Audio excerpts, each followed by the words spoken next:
আমন্ত্রণ দীপ্ত সংবাদের সাথে আছে আমি তারান্নুম জ্যোতি। শুরুতেই জানাবো সংবাদ শিরোনাম। প্রধান উপদেষ্টার সাথে রাজনৈতিক দলগুলোর সংলাপ, নির্বাচনের রোডম্যাপ ঘোষণা করার দাবি। ক্ষমতার ভারসাম্য ও বিচার বিভাগের স্বাধীনতা নিশ্চিতে সংবিধান সংস্কারের পরামর্শ বিশেষজ্ঞদের। রাষ্ট্রপতি পদে পরিবর্তন চান সমন্বয়করা, সাংবিধানিক সংকট তৈরি হবে মত জ্যেষ্ঠ আইনজীবীদের। শেরপুর ও ময়মনসিংহে বন্যা পরিস্থিতির অবনতি, ভারী বৃষ্টি অব্যাহত থাকায় পাহাড় ধসের আশঙ্কা।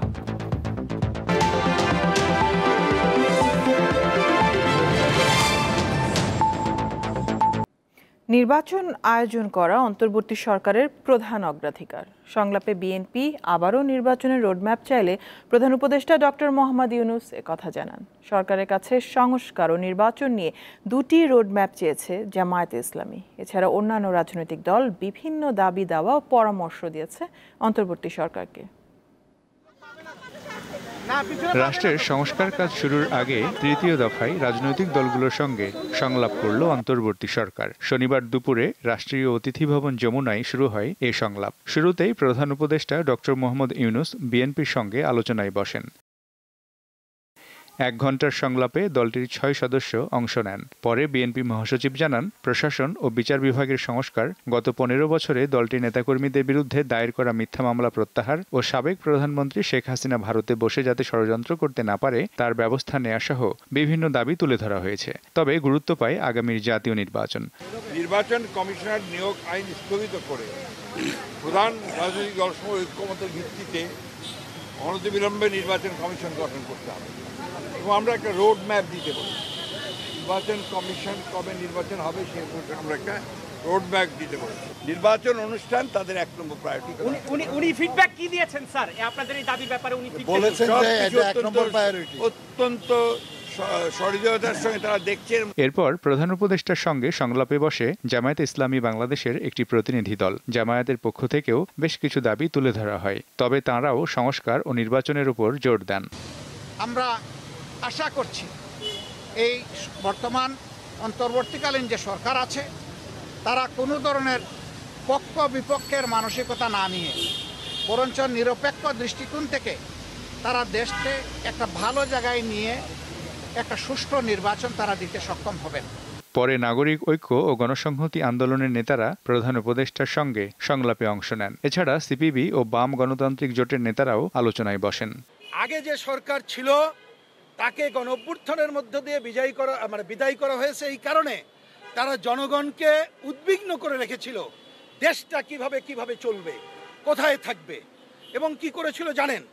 আমরা বলেছি এই সরকার যেন জনগণকে এ ধরনের উদ্বিগ্ন না করে। দেশে মাজারে হামলা, মন্দিরে হামলা, নারীর উপর হয়রানি, নানা ধরনের ঘটনা ঘটছে এবং এইগুলোকে কেন্দ্র করে বাংলাদেশ সম্পর্কে যে প্রচারণা চলছে সেই ক্ষেত্রে সরকারের ভূমিকা, রাজনৈতিক দলগুলোর ভূমিকা এবং সামগ্রিকভাবে এই ভূমিকা নিয়ে আমরা আলোচনা করেছি।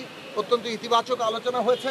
আমরা আশা করি সমস্ত প্রস্তাবগুলো গৃহীত হবে এবং আরও অনেক কার্যকর পদক্ষেপ আমরা সামনে দেখতে পাবো। এদিকে গণ অধিকার পরিষদ, ইসলামী আন্দোলন, খেলাফত মজলিস, হেফাজতে ইসলাম সহ ইসলামী দলগুলো সংলাপে অংশ নেয়। সকলের মতামত নিয়ে সবগুলো প্রস্তাবনা সংস্কার করা হবে।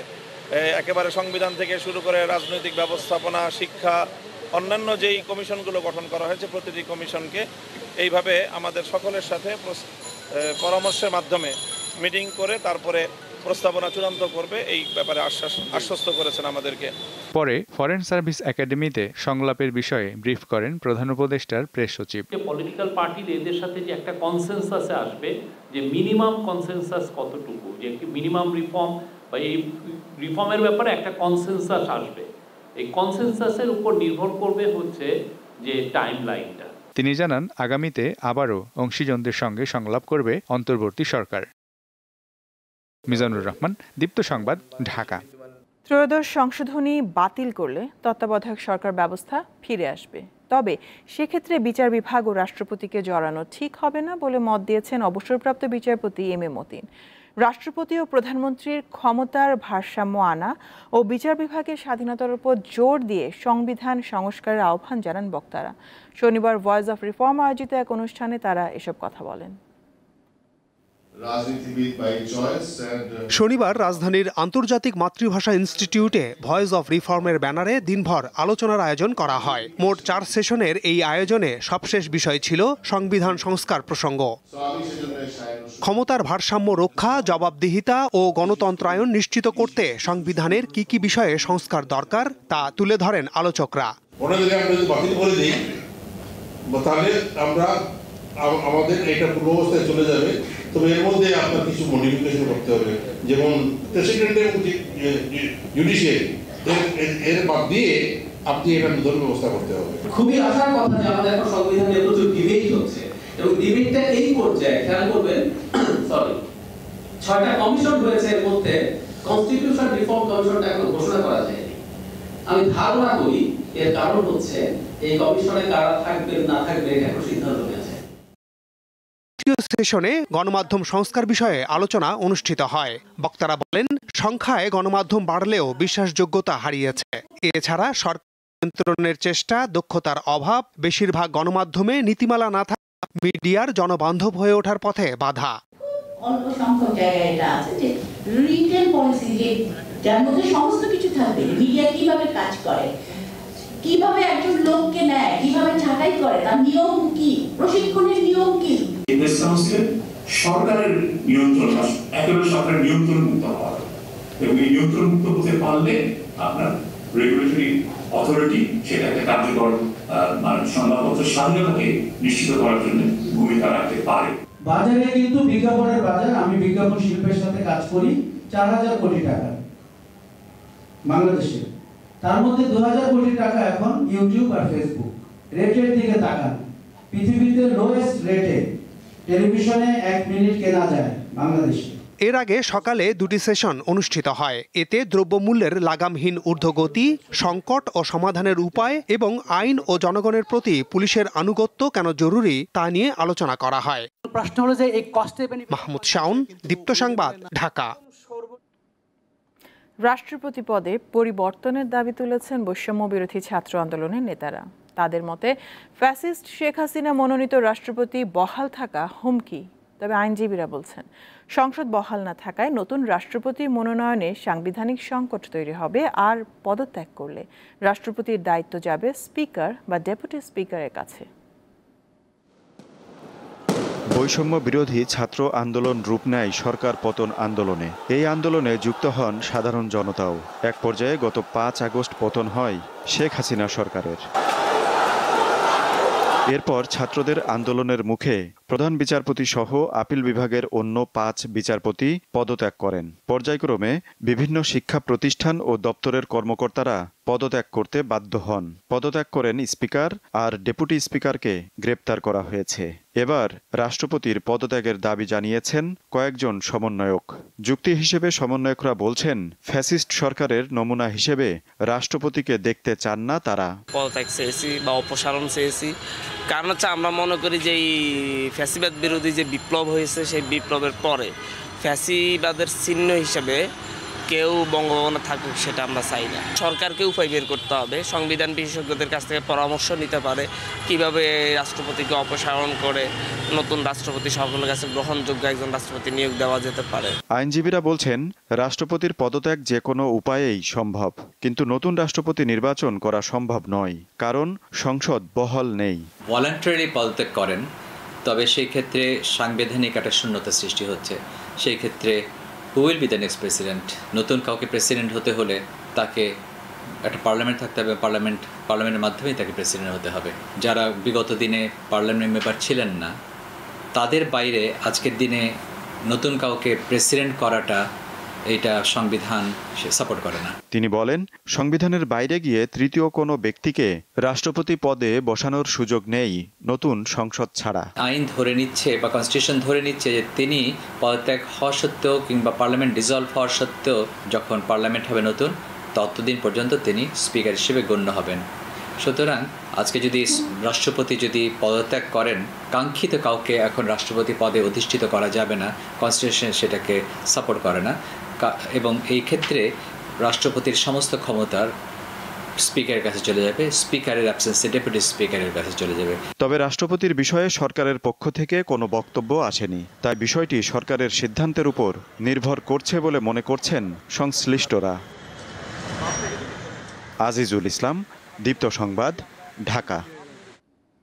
শেরপুর ও ময়মনসিংহের বন্যা পরিস্থিতির আরও অবনতি হয়েছে আকস্মিক বন্যায়। শেরপুরের নালিতাবাড়ি, শ্রীবর্দী ও ঝিনাইগাতির কমপক্ষে ১১৩টি গ্রাম এবং ময়মনসিংহের ধোবাউড়ায় ৫০টি গ্রাম প্লাবিত হয়েছে। এদিকে ৫টি বিভাগে অতি ভারী বৃষ্টির পূর্বাভাস দিয়েছে আবহাওয়া অফিস। এতে পাহাড় ধসের আশঙ্কা করা হচ্ছে। ভারী বর্ষণ এবং পাহাড়ি ঢলে ভোগাই ও চেল্লাখালী নদীর বাঁধ ভেঙে আকস্মিক বন্যা দেখা দেয় শেরপুরে। সবচেয়ে খারাপ পরিস্থিতি নালিতাবাড়ি উপজেলায়। এছাড়া ঝিনাইগাতি ও শ্রীবর্দীর অন্তত ১৬টি ইউনিয়ন প্লাবিত হয়েছে। পানিবন্দী অবস্থায় রয়েছেন লাখো মানুষ। বন্যায় নালিতাবাড়ি উপজেলার প্রায় প্রতিটি ইউনিয়ন ক্ষতিগ্রস্ত হয়েছে এবং শতাধিক গ্রাম প্লাবিত হয়েছে। এতে ৫০,০০০-এর অধিক লোক আক্রান্ত হয়েছে। শেরপুরে বন্যার্তদের জন্য ত্রাণ বিতরণ করছে সেনাবাহিনী। এছাড়া স্থানীয় প্রশাসনের পক্ষ থেকেও সহায়তা করা হয়েছে। ময়মনসিংহের হালুয়াঘাট ও ধোবাউড়া উপজেলায় বন্যা পরিস্থিতির অবনতি হয়েছে। নতুন করে আরো বেশ কয়েকটি গ্রাম প্লাবিত হওয়ায় তলিয়ে আছে ফসলের মাঠ, মাছের ঘের সহ অসংখ্য বাড়িঘর। ভেঙে গেছে ধোবাউড়া উপজেলার নেতাই নদীর বাঁধ। অনেক বড় হচ্ছে, অর্ধেকের বেশি তলানো অবস্থায়। নৌকা না থাকায় মানুষের চলাচলে ব্যাপক ক্ষয়ক্ষতি হচ্ছে। চলমান বন্যা পরিস্থিতি ২-১ দিন অপরিবর্তিত থাকবে বলে জানিয়েছে বন্যা পূর্বাভাস ও সতর্কীকরণ কেন্দ্র। শেরপুর, জামালপুর, নেত্রকোনা, ময়মনসিংহ তো আগামী ২৪ ঘন্টার মধ্যে আমাদের যে বন্যার পরিস্থিতি চলমান রয়েছে তা অপরিবর্তিত বা স্থিতিশীল থাকতে পারে বলে আমাদের ধারণা করা হচ্ছে। আবহাওয়া অফিস জানায় দেশের ৫ বিভাগে ভারী থেকে অতি ভারী বৃষ্টি অব্যাহত থাকবে। সেই সঙ্গে চট্টগ্রাম বিভাগে পাহাড়ি এলাকায় ভূমিধসের সতর্কতা জারি করা হয়েছে। আগামী ২৪ ঘন্টায় আমাদের ভারী বৃষ্টিপাতের সতর্কবাণী রয়েছে। সেজন্য দেখা যাচ্ছে যে চট্টগ্রাম কিছু পাহাড়ি ধসের সম্ভাবনা রয়েছে। দেশের উপকূলীয় এলাকা, বঙ্গোপসাগর ও সমুদ্র বন্দরগুলোর উপর দিয়ে ঝোড়ো হাওয়া বয়ে যাওয়ার আশঙ্কায় চট্টগ্রাম, কক্সবাজার, মংলা ও পায়রা সমুদ্র বন্দরকে ৩ নম্বর স্থানীয় সতর্ক সংকেত দেখিয়ে যেতে বলা হয়েছে। স্বস্তিকা সিংহ, দীপ্ত, বার্তাকক্ষ। জুলাই অভ্যুত্থানে নিহতদের নিয়ে রাজনীতি করার অপচেষ্টা হচ্ছে বলে অভিযোগ করেছেন জাতীয় নাগরিক কমিটির আহ্বায়ক নাসিরউদ্দিন পাটোয়ারী। যেসব রাজনীতিবিদ এই ধরনের কাজ করছেন তাদের ধিক্কার জানিয়ে অপরাজনীতি বন্ধের আহ্বান জানান তিনি। সকালে শাহবাগে জাতীয় নাগরিক কমিটি আয়োজিত নাগরিক সমাবেশে নাসিরউদ্দিন পাটোয়ারী এসব কথা বলেন। কর্মসূচিতে জুলাই অভ্যুত্থানে নিহতদের স্বজনরা উপস্থিত ছিলেন। অস্থিতিশীল বাজারে নিত্যপণ্যের দাম কমাতে বাজার সিন্ডিকেট ভেঙে দিতে অন্তর্বর্তী সরকারের প্রতি আহ্বান জানান বক্তারা।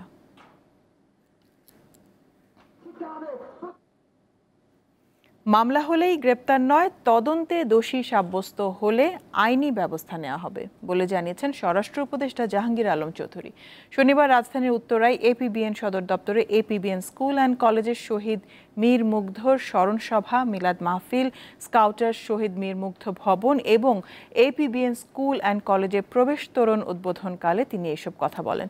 এক প্রশ্নের জবাবে স্বরাষ্ট্র উপদেষ্টা বলেন, সরকার পতনের পরের ৩ দিন সাবেক সরকারের শীর্ষস্থানীয় অনেকেই সীমান্ত দিয়ে পালিয়েছে, যা এখন আর সম্ভব না। সীমান্তে কঠোর নিরাপত্তা ব্যবস্থা করা হয়েছে। এখন পালাতে গেলে শুধু পুলিশ, বিজিবি নয়, সাধারণ জনগণই তাদের ধরিয়ে দিচ্ছে।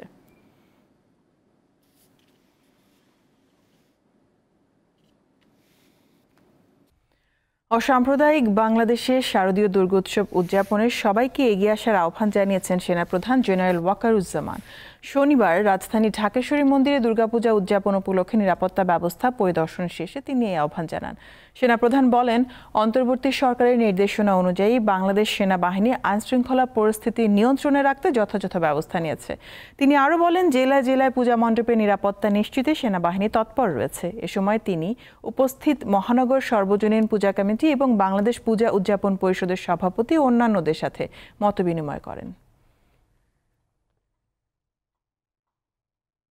সাবেক রাষ্ট্রপতি ও বিকল্পধারা বাংলাদেশের সভাপতি AQM বদরুদ্দোজা চৌধুরী মারা গেছেন। গতরাতে হাসপাতালে চিকিৎসাধীন অবস্থায় শেষ নিঃশ্বাস ত্যাগ করেন তিনি। বদরুদ্দোজা চৌধুরীর মৃত্যুতে শোক প্রকাশ করেন রাষ্ট্রপতি মোহাম্মদ শাহাবুদ্দিন ও অন্তর্বর্তী সরকারের প্রধান উপদেষ্টা ডক্টর মোহাম্মদ ইউনূস। দীর্ঘ 94 বছরের জীবনকাল সাবেক রাষ্ট্রপতি বদরুদ্দোজা চৌধুরীর। রাজনৈতিক ক্যারিয়ারে রয়েছে বর্ণাঢ্য এক অধ্যায়, পাশাপাশি দেশের খ্যাতিমান মেডিসিন বিশেষজ্ঞ হিসেবেও পরিচিতি তার। রাজনীতিতে AQM বদরুদ্দোজা চৌধুরীর পরিচিতি শুরু হয় বিএনপির প্রতিষ্ঠাতা সদস্য হিসাবে। তিনি ছিলেন দলটির প্রতিষ্ঠাতা মহাসচিব। 1979 সালে তিনি প্রেসিডেন্ট জিয়াউর রহমানের মন্ত্রিসভায় উপপ্রধানমন্ত্রী ছিলেন। মুন্সিগঞ্জ 1 আসন থেকে 5 বার সংসদ সদস্য নির্বাচিত হন বদরুদ্দোজা চৌধুরী। 2 বার জাতীয় সংসদের উপনেতা এবং 1 বার বিরোধী দলীয় উপনেতা হিসেবে দায়িত্ব পালন করেন। 2001 সালে তিনি খালেদা জিয়ার সরকারের পররাষ্ট্রমন্ত্রী হিসেবে দায়িত্ব পান। একই বছরের 14 নভেম্বর 15তম প্রেসিডেন্ট হিসেবে দায়িত্ব শুরু করেন। 2002 সালের 21 জুন রাষ্ট্রপতি হিসাবে পদত্যাগ করেন বদরুদ্দোজা চৌধুরী। এরপর বিকল্পধারা বাংলাদেশ নামে নতুন একটি রাজনৈতিক দল গঠন করেন তিনি। মৃত্যুর আগে বার্ধক্যজনিত নানা রোগে ভুগছিলেন এই রাজনীতিবিদ। তার প্রথম জানাজা হয় উত্তরা মহিলা মেডিকেল কলেজ ও হাসপাতালে। বাদ জোহর বারিধারায় আতিক জামে মসজিদে হয় দ্বিতীয় জানাজা। তিনি চিকিৎসক হিসাবে বাংলাদেশের শ্রেষ্ঠ মানুষ। তিনি একসময় রাজনীতিতে এসেছিলেন, সেখানে তিনি শ্রেষ্ঠ মানুষ। সত্যিকার অর্থেই একজন মস্ত বড় মানুষকে আমরা হারালাম। উনি আমাকে বলে গেছেন যদি কারো মনে কোনো কষ্ট দিয়ে থাকেন, কোনো সিদ্ধান্ত, কোনো বক্তব্য, ওনাকে যেন ক্ষমা করে দেন। রোববার মুন্সিগঞ্জের স্টেডিয়ামে বদরুদ্দোজা চৌধুরীর তৃতীয় জানাজা হবে। বাদ জোহর গ্রামের বাড়ি মজিদপুর দয়হাটায় চতুর্থ জানাজা শেষে পারিবারিক কবরস্থানে দাফন করা হবে বদরুদ্দোজা চৌধুরীর মরদেহ। সোহাগ আহমেদ, দীপ্ত সংবাদ, ঢাকা।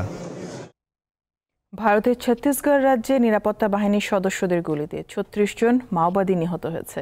এনডিটিভি এক প্রতিবেদনে জানায় শুক্রবার রাজ্যের নারায়ণপুর দান্তেওয়াড়া সীমান্তের একটি বনে এই ঘটনা ঘটে। প্রতিবেদনে বলা হয় অভিযানকে বড় সাফল্য হিসেবে দেখছে নিরাপত্তা বাহিনী।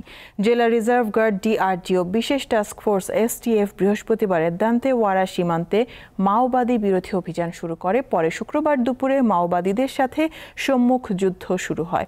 অভিযানে অনেকগুলো রাইফেল উদ্ধার করা হয়েছে। প্রতিবেদনে আরো বলা হয় ওরচা ও বারসুর থানার অন্তর্গত গোভেল, নেন্দুর ও থুলথুলি গ্রামে এই অভিযান অব্যাহত থাকবে। প্রথমবারের মতো ওয়েব সিরিজ নির্মাণ করতে যাচ্ছেন আলোচিত চলচ্চিত্র পরিচালক রায়হান রাফি। ব্ল্যাক মানি শিরোনামের এই সিরিজে অভিনয় করবেন চিত্রনায়ক রুবেল। তারও এটি প্রথম ওয়েব সিরিজ। শনিবার রাজধানীর একটি হোটেলের সংবাদ সম্মেলনে ওয়েব সিরিজটির শিল্পীদের সঙ্গে পরিচয় করিয়ে দেন রাফি। তিনি জানান সিরিজটিতে একই সাথে ড্রামা, অ্যাকশন ও কমেডি থাকবে, যা দর্শকদের এক নতুন অভিজ্ঞতা দেবে। OTT প্ল্যাটফর্ম বঙ্গ এর প্রযোজনায় ব্ল্যাক মানির শুটিং শুরু হচ্ছে শিগগিরই। রুবেলের সঙ্গে অভিনয় করবেন চিত্রনায়িকা পূজা চেরি, নির্মাতা অভিনেতা সালাউদ্দিন লাবলু, সুমন আনোয়ার, পাভেল ও মুকিত জাকারিয়া।